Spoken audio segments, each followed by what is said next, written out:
Thank you so much. In addition to being a very proud member of the Mackinaw Area Historical Society Board, I'm the president of the board of the Mackinaw Maritime Museum. And just so much going on, I can't even begin to tell you, so I'm not gonna. I'm gonna let Dave and Sarah do that. But we have had some struggles since COVID. Our longtime leader, Bill Shuffler, passed away. Our longtime executive director retired, and other things just have kind of not fallen into place until we have been very blessed to have just an excellent board. And tonight, Dave Morthland and our brand new, very brand new executive director, Sarah Overmeyer, are going to tell you all about it. There's so many new things coming that I won't even get into it, and I think Dave will probably introduce the rest of the board to you. So thank you for being here. Love to see this kind of crowd have fun. Thank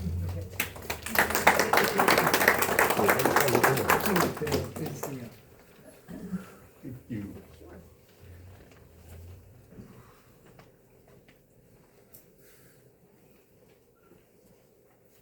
Thank you, Bill. Hi, dear, back there. Hi. Hi, I'm Dave Morthland. He just introduced me, and Sarah is standing in the back, and she's going to be up here in just a few minutes talking a little bit about where we're going forward on the Mackinaw. I'm going to give you a brief bit of history on the Mackinaw, but first, I would like to introduce a few people. Bill just stood up, president of our board of directors. Behind him is Chuck Brew, who is on the board. Jim Stevens is sitting there. He is on the board of directors. We have some other people in the room. Tom Chastain served on the Mackinaw. We've got Bert Boggs back there, Sarah's other half, who has served on the Mackinaw, the new Mac. I don't know, do we have any other?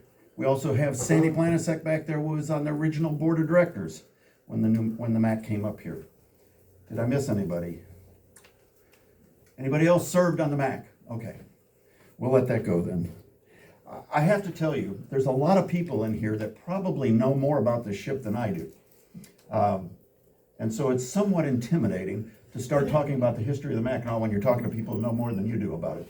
However, with that said, I'm going to approach this much like we're giving a tour on the ship and you know nothing about it.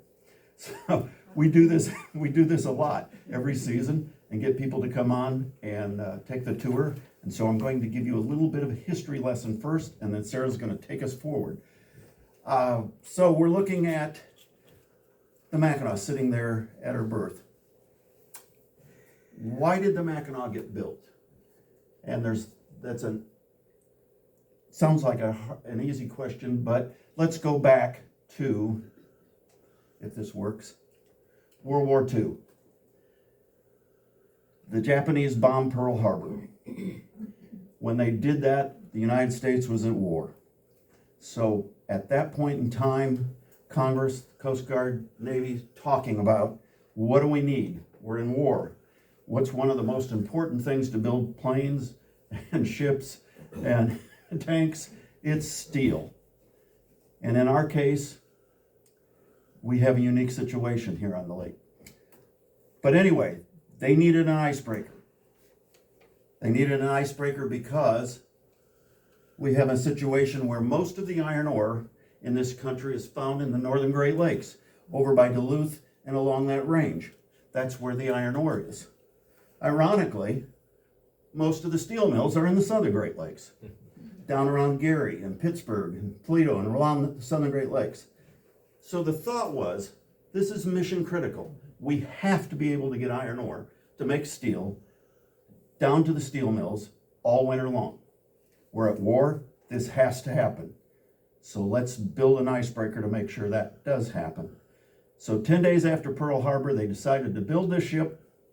Obviously, the next thing they had to do was, well, and Sarah threw this in on me, this is a good example of why we needed the ore boats.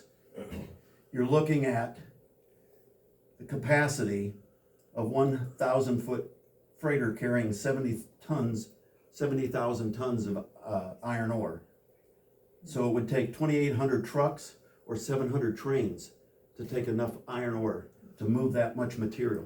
That's why we're using the Great Lakes. That's why we're using the ships, the freighters.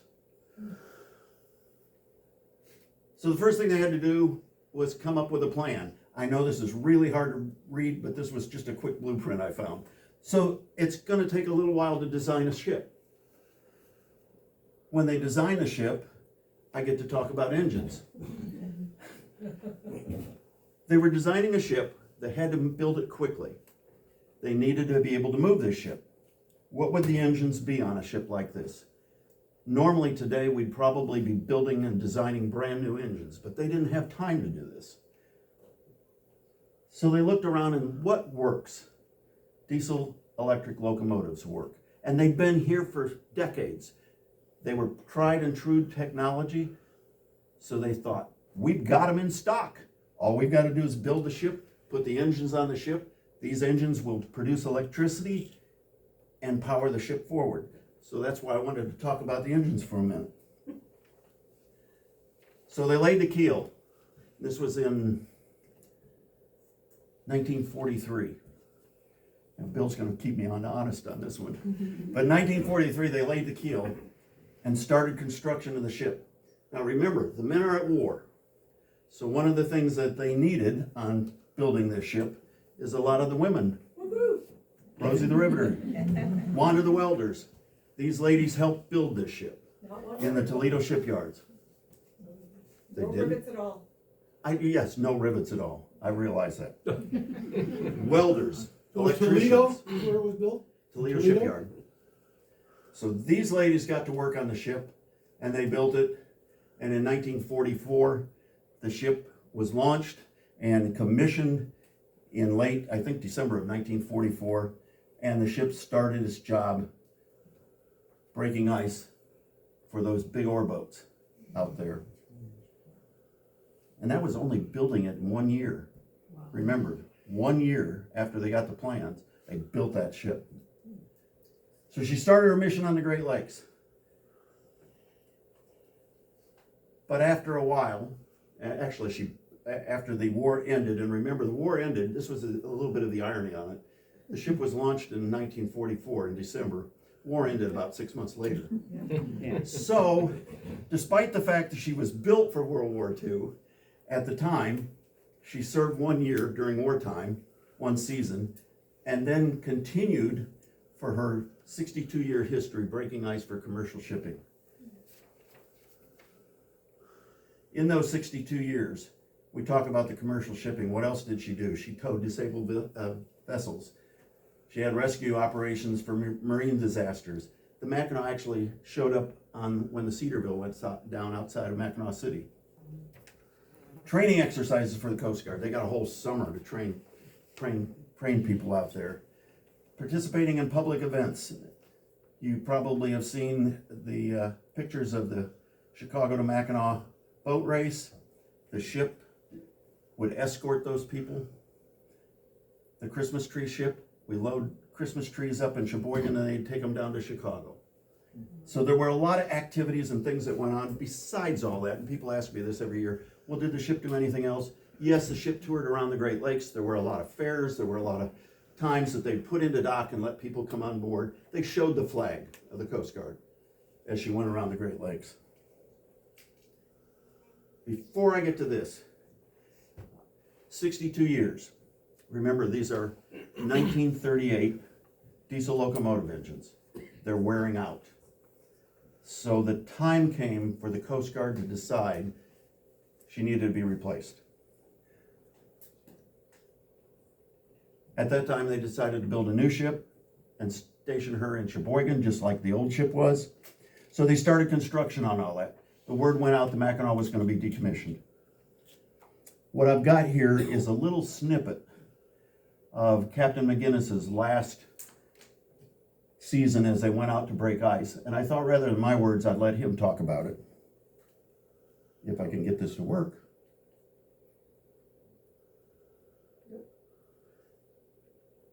Well, It was embedded in the other slide. can we click it? Just 1 second, I'll see if that works. This is technology that's wonderful, isn't it? Yeah. Come on. Well, it worked before.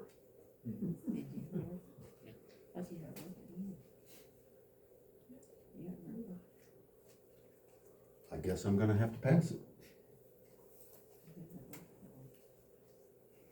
Could you stop the presentation and try to run it from the app or from the PC? It was running. It ought to run. It's not No? embedded anymore. It's not embedded anymore. Just tell us what it says. Maybe it didn't get embedded in yours. That's all right. We can move forward. Captain McGinnis was on there talking about, it's 17 degrees, they're out breaking ice, and he was talking about how great the ship was after 62 years. She was still running like a top, and he thought it could go on for another 10 or 15 years. And he was proud of the icebreaker, the queen of the Great Lakes. We will move on. So the ship was being replaced. They built a new Mackinaw. She was going to be down in Sheboygan. If I can get this off. There we go.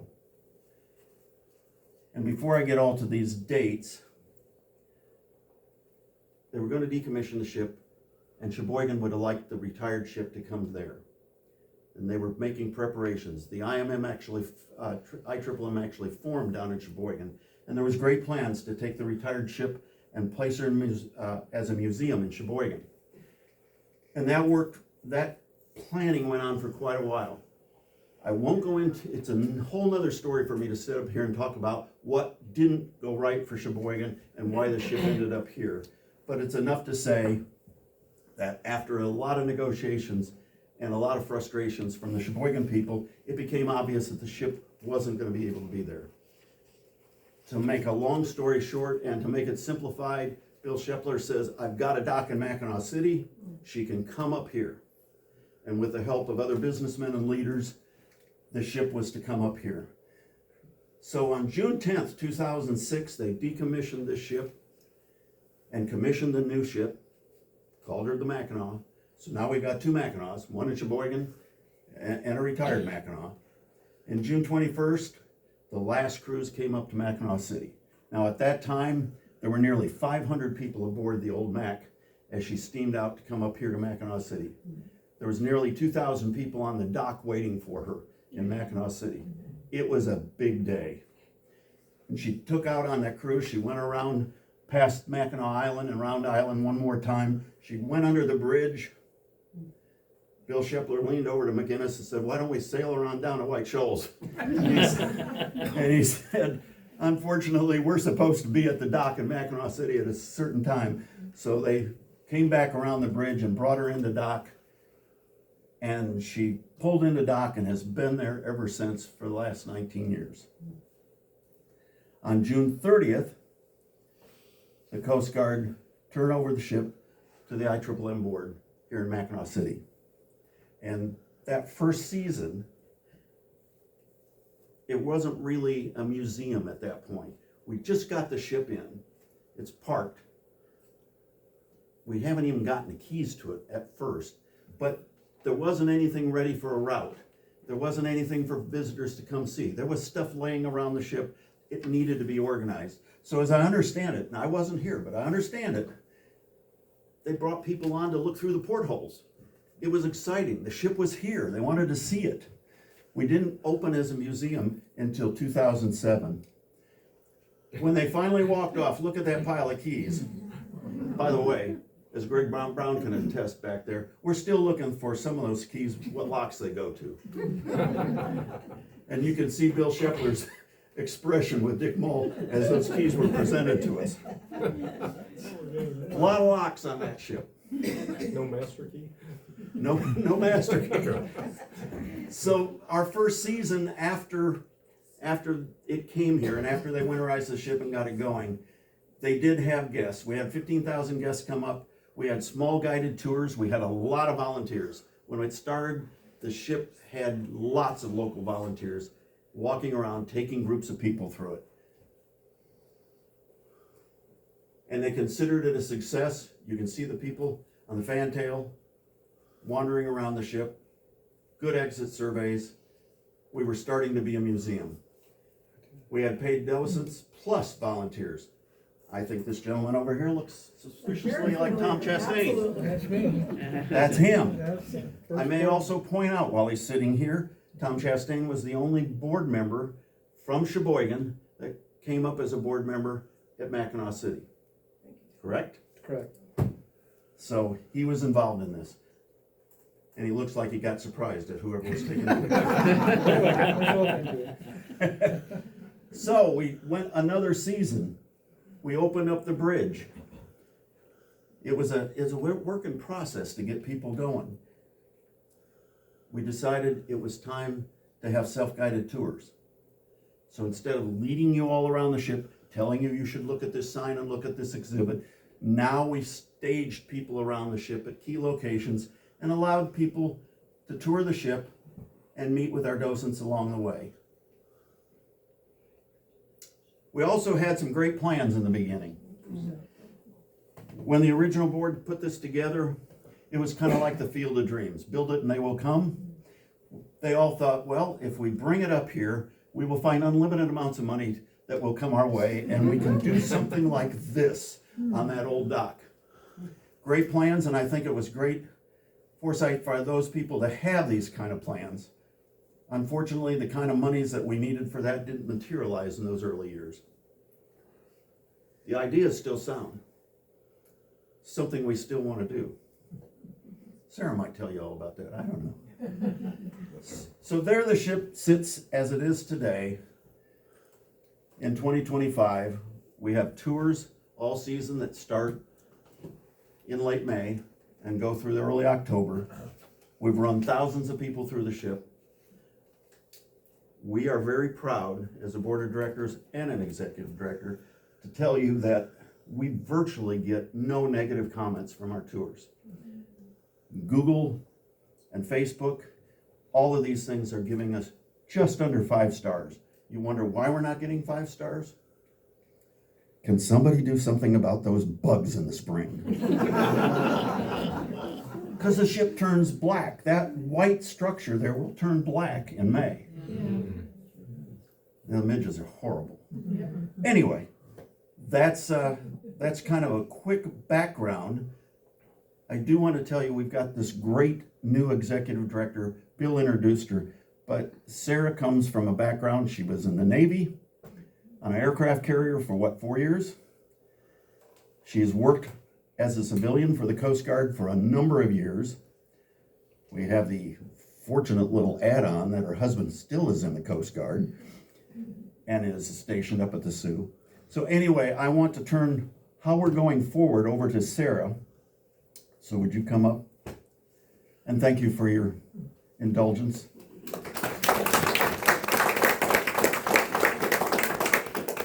Yeah, down there. Perfect, thank you so much. Thank you all for being here. Again, my name's Sarah. I don't need any further introduction, but we are very excited. Myself and the board tonight are going to world premiere right here, our brand new mission statement. Our mission statement has been updated to preserve and share the legacy of the Mackinaw WAGB 83 and her crew to honor their history and service while educating and inspiring future generations. So first, we want to preserve and share the legacy of the Mackinaw and her crew. I have been on board a little over 3 weeks with crew tours going on, and daily we get past Coast Guard members who have served on board sharing their stories with us. It has been such an honor to be there, to hear their stories when they go to their racks, to go to their workspaces and hear their stories. I was talking with my husband tonight at dinner, and we were like, it's when you were in college and you go back and visit your old college, it's the same thing when you go back and visit your ship. We really want to preserve and share these stories. In cleaning up the ship the past few weeks, I have come across about 100 envelopes of people mailing us pictures and stories, and I would love to share those with the people. So this winter I have a great project of sharing those. Inside the envelopes are pictures of when people were on board. They come with little sticky notes, like in the 60s, this is what happened. And there are so many stories, and that is the highlight of my job. So I'm gonna pause here and let somebody share their story of the time they were on the Mackinac.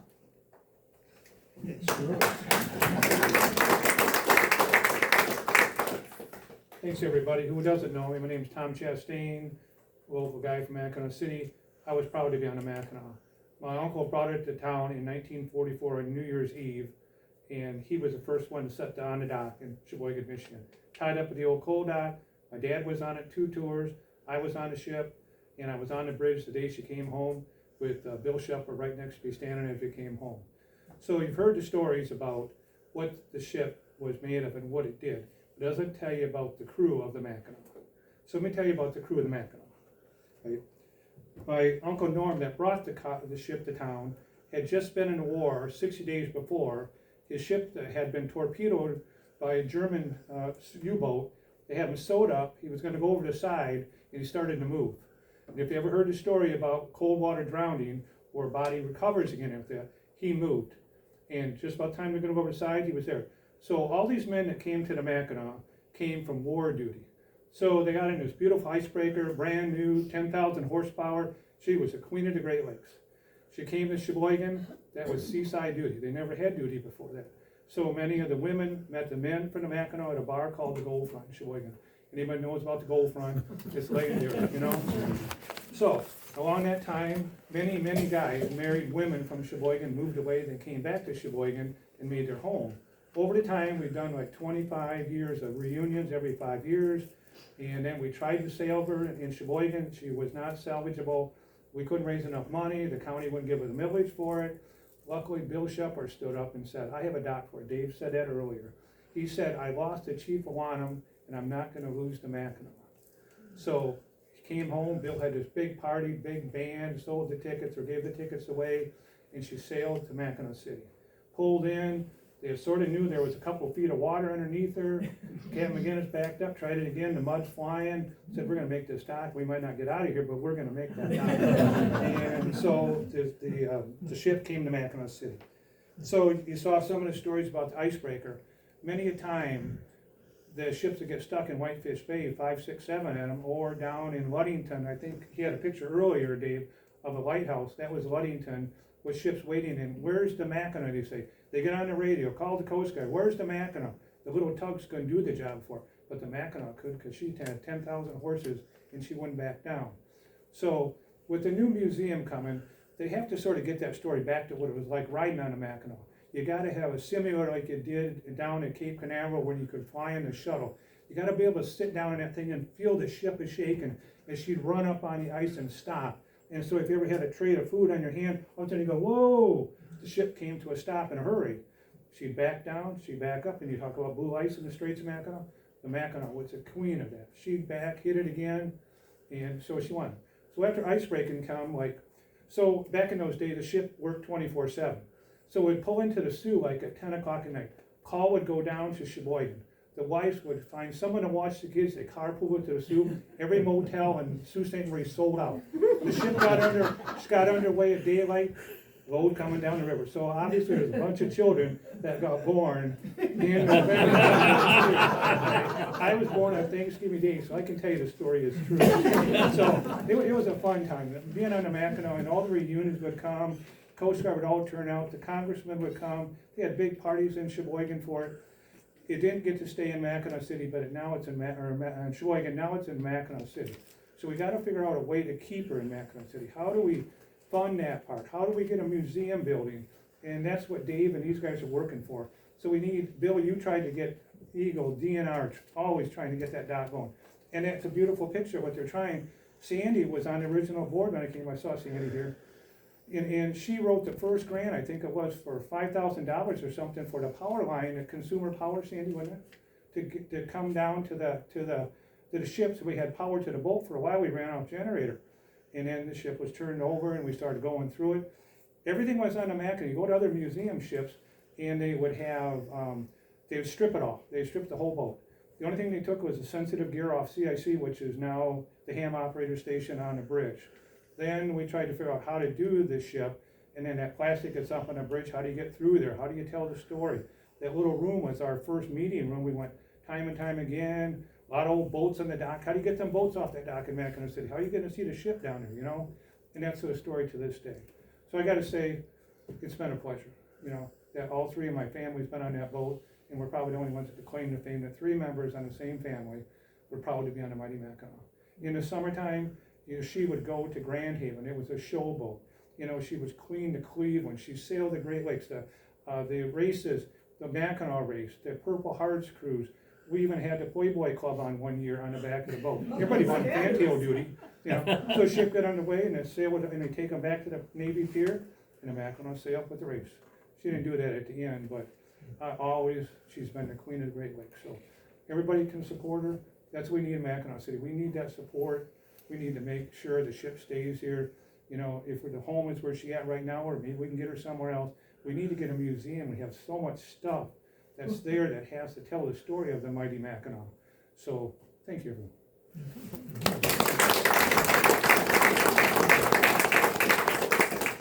Thank you so much. Continuing on with our mission statement, we want to honor their history and service while educating. I would love to bring back more school tours, more Boy Scout groups, Girl Scout troops, see them on board learning, educating them on what icebreaking looks like, why it's so important for the Great Lakes. And don't go look for this on the boat. This is the future. This is the plan ahead. We would really like to inspire future generations. Interactive exhibits, you know, really bringing out, you know, young kids, really thinking about icebreaking, about the Coast Guard, about the history, because someday we all won't be here and we need the next generation to take over and really care for the ship and love the ship as much as we do. Today we had some volunteers on board washing her, so she is starting to look really good. But somebody said to me, why do you love her so much? And it is because of her stories. I mean, the stories that I've heard so far, you just can't make them up. So thank you for sharing with us today. Our mission and vision will be carried out through preservation and maintenance, which is also important, but also costs a lot of money. I bet you can imagine how much upkeep is on a ship this age.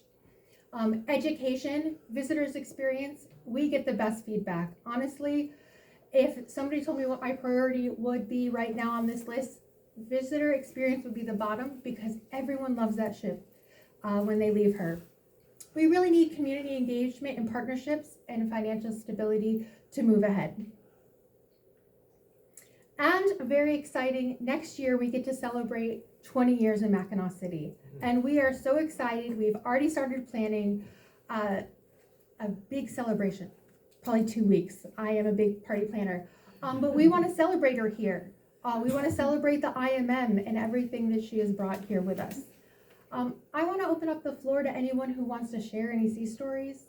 Any stories of Mackinac? Yes, go ahead. Well, I have a question, and I know this is just about the Mackinac, but what is the current fleet on the Great Lakes? Other Coast Guard ships? Was this the first Coast Guard ship that was on the Great Lakes, or? I know there's one always probably up at the Sioux and maybe down on Belle Isle. Right now, we do have multiple Coast Guard ships on the Great Lakes. If you would like an expert to tell us how many we have, can I phone a friend back there, Mr. He's hiding. He is hiding. What do you think? We currently have several ships throughout the fleet. We had one in Port Huron. It's a Aton and ice-breaking platform, but it was never really meant for the hard ice that the Great Lakes has to present. We had a very similar platform in Duluth. The 140s, we've got the Biscayne Bay, the Katmai Bay, the Bristol Bay, the Mobile Bay, the Nia Bay. All of these are stationed in either Detroit, Cleveland. We've got one in Sturgeon Bay, one in St. Ignace, and one in Sioux. So those are all support ships once the hard ice is broken. So you have the new Mackinac, or the Mackinac, current Mackinac. She is currently running point on most of these ice-breaking missions. Her primary duties are in the St. Mary's, but she will do her initial breakout either in Sturgeon Bay, Green Bay area, work her way over to Detroit and assist with the Saginaw River, and then she'll make her way up to the St. Mary's, break her way through the St. Mary's, up to the locks and do the initial lock through and ice break of Whitefish Bay. Once she's in Whitefish Bay, she will work that until the end of the ice season, because most of her work will be right there trying to assist the freighters doing the initial lock through and pass out. That's where most of the shipping traffic gets stuck there and in and around Rock Cut as it's going through St. Mary's. Does she ever get iced in, or, I mean, she's just working all the time? She's working all the time. She will hove to at night. They won't sail at night anymore. At one time they used to, but they won't sail at night. They will hove to in ice, which means they will just push up into wherever they're at, and then the ice will freeze in around them, and they will stay there overnight. They'll start the engines back up in the morning and take off again. So it's not like you got to drop anchor or anything. Thank you so much. I couldn't have said that better myself. It's probably the buckthorn is probably as old as the Mackinaw. Yes. That is probably the oldest small buoy tender there is. Yeah, it could be, and usually, all right, so Queen of the Fleet, all right, so, the Queen of the Fleet is usually given to the oldest cutter, oldest ship. Mackinaw was the oldest ship on the Great Lakes. She was the Queen of the Fleet, right? When she was retired, that Queen of the Fleet went to the Buckthorn, or, to the, Buckthorn, Bucky. Yeah. And she is currently, there's a replacement currently being built for her, and she will retire in the next 3 years. And that honor will actually move on from her to one of the 140s. What does 140s mean? 140 is a 140-foot ice-breaking tug. Okay. All right, and you'll see those. It's 140 feet long.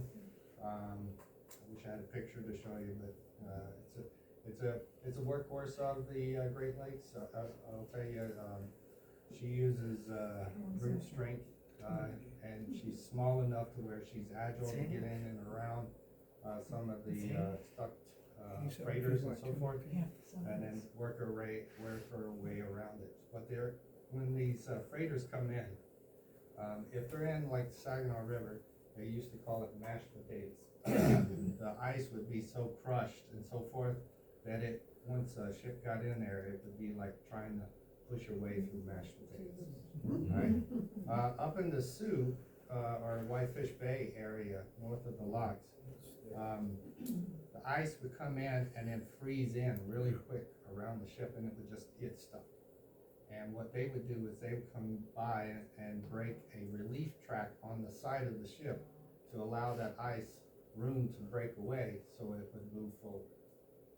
The current icebreaker, the Mackinaw, it uses what they call a low pressure ridge approach to it. So it pulls water from underneath the ice, pushes the ship over top of it, and forces the ice to collapse on itself. Wow. So that's how it's breaking ice, and you can break an ice about the same width as the old Mackinaw, however, with a little bit less density. She's only 80 feet wide, where the old Mackinaw was significantly larger. Yes. Quick show of hands. Anybody who's ever volunteered on the Mackinaw, please raise your hand. Means you've worked on it as a docent, or gone in the engine room and stuff like that. Anybody who ever just gone on the Mackinaw to walk around and see how cool it is, raise your hand real quick. Excellent. Who wants to go with us and take someone who's never gone? Raise your hand. Who wants to volunteer next year? Oh, everyone's hands are up for those watching online. All right, go ahead, sir. Nope. Oh, go ahead.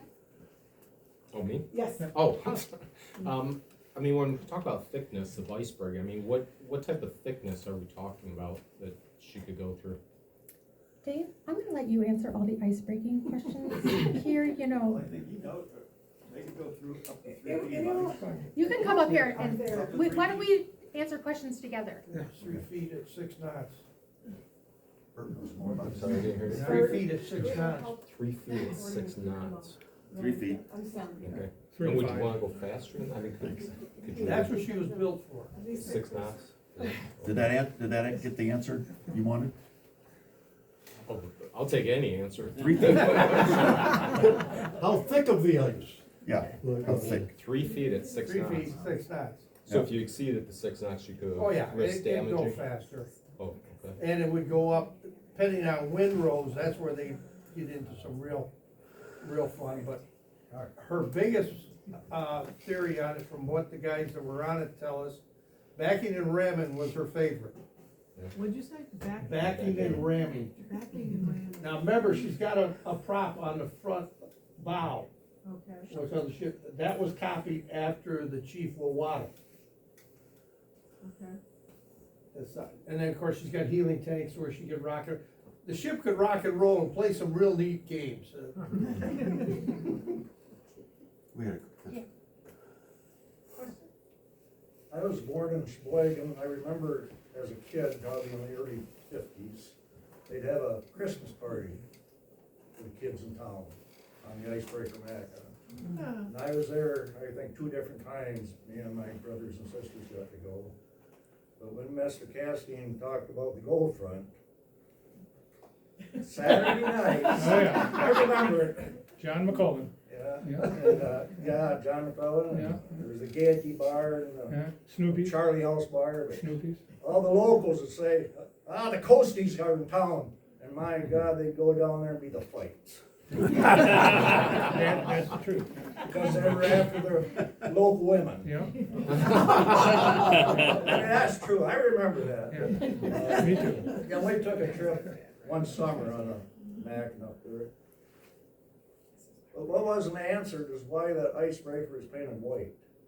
It was painted during the war, remember, it was wartime. Yeah, why So they white? didn't want it to be Camouflage. visible from the Yeah, air. it was camouflage Yeah. for the Great Lakes. But another thing that it wasn't mentioned, because I got a couple books home on the Mackinaw, and the Great Lakes Lore Museum in Rogers City, it used to have a great display on it. I showed the Mackinaw coming in Sheboygan for the first time, but when they were building the bridge, the Mackinaw worked out there for quite a while, just to keep those caissons, the ice around the caissons broke loose, so the pressure, they didn't know what damage it'd do on that, but yeah, I remember the Gold Front Bar. Wow. And the Coasties in town, boy, all those guys. Yeah, you had to remember that the ship was underway so much that all the sailors had plenty of money in their pocket. Yeah. So all the locals, it was wintertime, they didn't have a lot of money, and most of them were on unemployment from the summer jobs. Well, the Coast Guard came with a bunch of money, and the girls would go to Gold Front, especially when deer hunting season came on. All the men went to camp, all the Coast Guard went to the Gold Front. They had big bands, and they had that old gold ball, and My so that, cousins were one of them, the Yeah. damn Coasties. oh yeah, there was plenty of fights. I mean, it was standard. But there's stories in books that tell the story how guys walking back to the ship down Coast Guard Drive. It was called B Street, I think then. B Street, And yeah. and the locals would hide out for them and beat the Coast Guard guys up 5, 6 at a time. And then the Coast Guard would wait the next time they find the car and they beat those guys up behind the Coast Guard. But then they all sort of got to be friends because the bowling alley was there and the Coast Guard guys could bowl and they could play basketball. And the town liked them for that. And they put money in the community and the government gave wives money to have housing, so town made money off that. So over the years it grew and up to the end when she came back. Many a reunion, the Coast Guard, the new captain that was on the new Mackinaw, they used to call the new Mackinaw Mac Junior, and they hated, the new crew hated the old Mackinaw's name. They said, why did you have the name of the old ship? Why didn't we have a new name? And I think the Mackinaw's real name came from, it wasn't the Mackinaw till the very end. Dave, what was that name of the Mackinaw originally? Manitowoc. Manitowoc, but it was already named after a Navy ship, and then at the last minute they called it Mackinaw. Mackinaw City was looked at for a home for the Mackinaw first came, but the town wasn't big enough for housing where Sheboygan Moore was the county seat. And then when they first put it in town there, they tied up the old coal dock on the right-hand side of the river. Then after some time, they built that turning basin, and that's where she laid off on the side for a long time. so she moved up where it is now. And when they designed that, they had to design it so it fit through the Sioux locks. Yeah. Mm. And I think the Mackinac at the time couldn't get out of the Great Lakes, she was too wide Right. to go through the Welland Canal. Welland or something. Canal. Six She inches. was That's 87 true. feet of it, and she wasn't at that point gonna get through it. And actually, I think that saved it at the end, because they thought of maybe putting it on our ice breaking duty in one of the poles up that way, but she was too tired by then. But when I got off the last year, they had put computers in the forward holes, and the new tugs that your husband was talking about were being designed out, I think, in Seattle, Washington.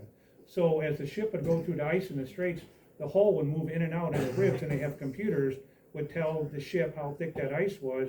So the new ships had a bubbler system, I think, being designed for them. A lot of guys were shipping over off the Mackinac and went out there and worked, I think, 4 years or so to bring the new ships, the tugs to town. I So- I don't know, if you guys ever been to the Great Lakes Lore Museum in Rogers City? There's a lot in there, that's about all the boats in the Great Lakes and that with the Mackinac. And it's, I call it the Wall of Fame, because my dad used to work the Great Lake boats. And you can get your picture on the wall and that, but they had a big display, but they change it so much each year too, but they had a big display about the Mackinac. It's really interesting, if you ever get a chance to go over there. Right. So. When I got off the Mackinac, I was on Sioux Control at the end, and the day that is 72, the Stuart J. Court was the newest 1,000-footer that was built, was coming up St. Mary's River at that time, and I think she was too big for the lock, they couldn't put the boom down or something like that, but she was the first 1,000-footer since the Bradley broke in half off of Charlevoix years before. And so with new modern technology that came along, but to this day, they still celebrate the Bradley sinking. It was, the ship got turned back at the last minute, I think, was going home for the winter, one more load, and she caught heavy seas all over by Beaver Island and broke in half. 2 men survived, but I remember that was big time in town. We lived in Charlevoix at the time, and the Sundew was stationed there with the icebreaker, a 180 buoy tender, and the bridge was up in Charlevoix for like 2 hours. They were waiting to go after it, but it was so rough, they had to turn back. It was just. Tom, I think we need to get you just to be one of our speakers. No, I'm just telling a story because he's telling a story. The Bradley went down November 1858. Yeah. My dad worked for the Bradley company, but never on the Bradley Right. ship. But he knew a lot of the guys that night. I remember that night when they Right. died. Right. But that was quite a story. But the Bradley, the Fitzgerald was launched, and I forget if it was Bradley's birthday or Yeah, somewhere in there. right in that Yeah. same year there. Yeah, I think Chuck brought it up earlier, you said about the rock and roll in the Mackinac, when she pumped water from one side to the other. You had to be on the mess deck looking out the porthole, because that's where all the garbage cans were, and there were the big old steel ones that time. Well, they pumping water over that side, then garbage cans are floating down the side of the ship going up towards the back winch area, you know. Is that where the awesome garbage barge came from? That's it, so, sorry, Dave. It's just That's sort of quite all part of the right. story, This is what you know. this is all, Yeah. any other questions or comments? Bill, do you wanna say something? No. Anybody else? So Ann, go ahead. the ship wasn't launched until 1994. What did they do about winter iron ore from 41 to 44? You mean when it was launched in 1943? 1944. 44. Oh, yeah, 44.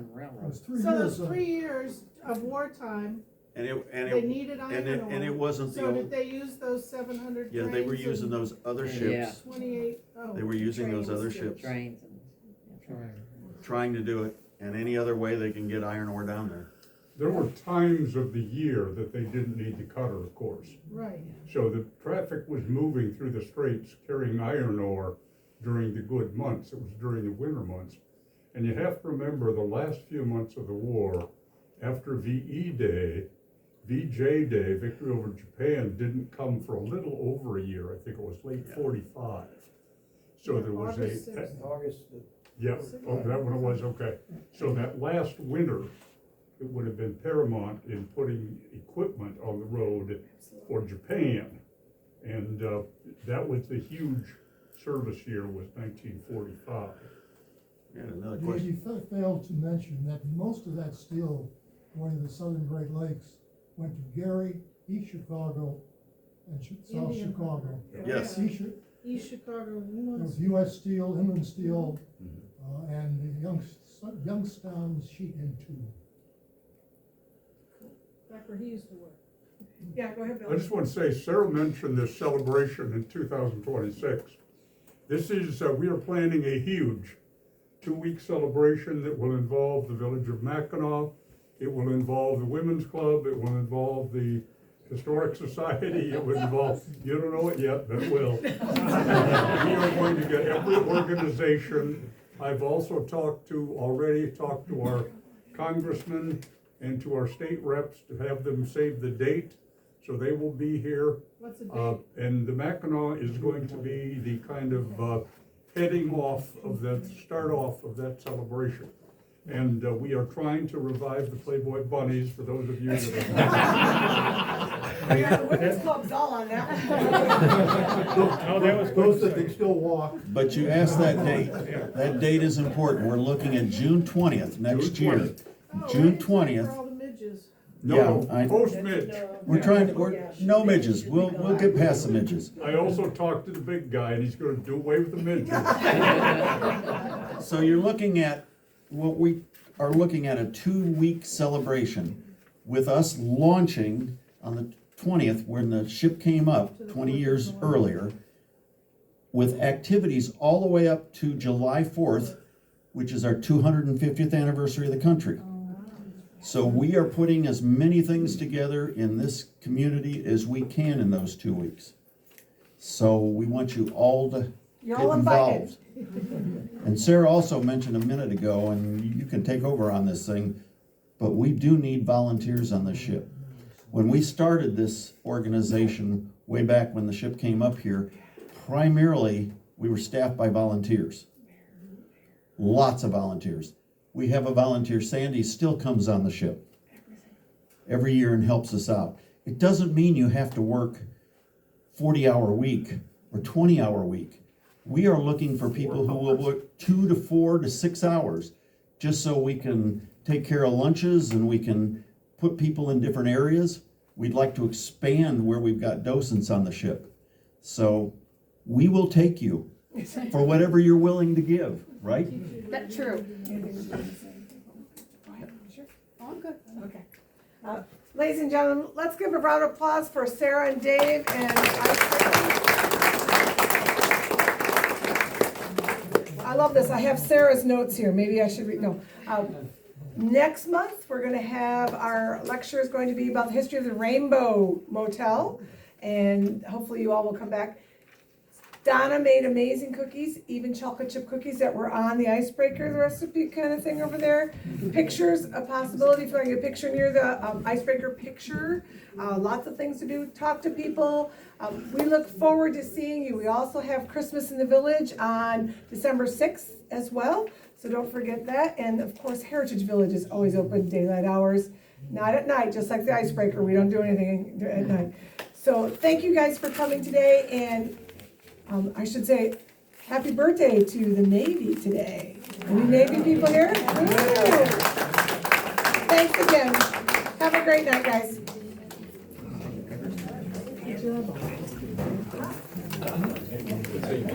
I got a program. You don't have to. All talking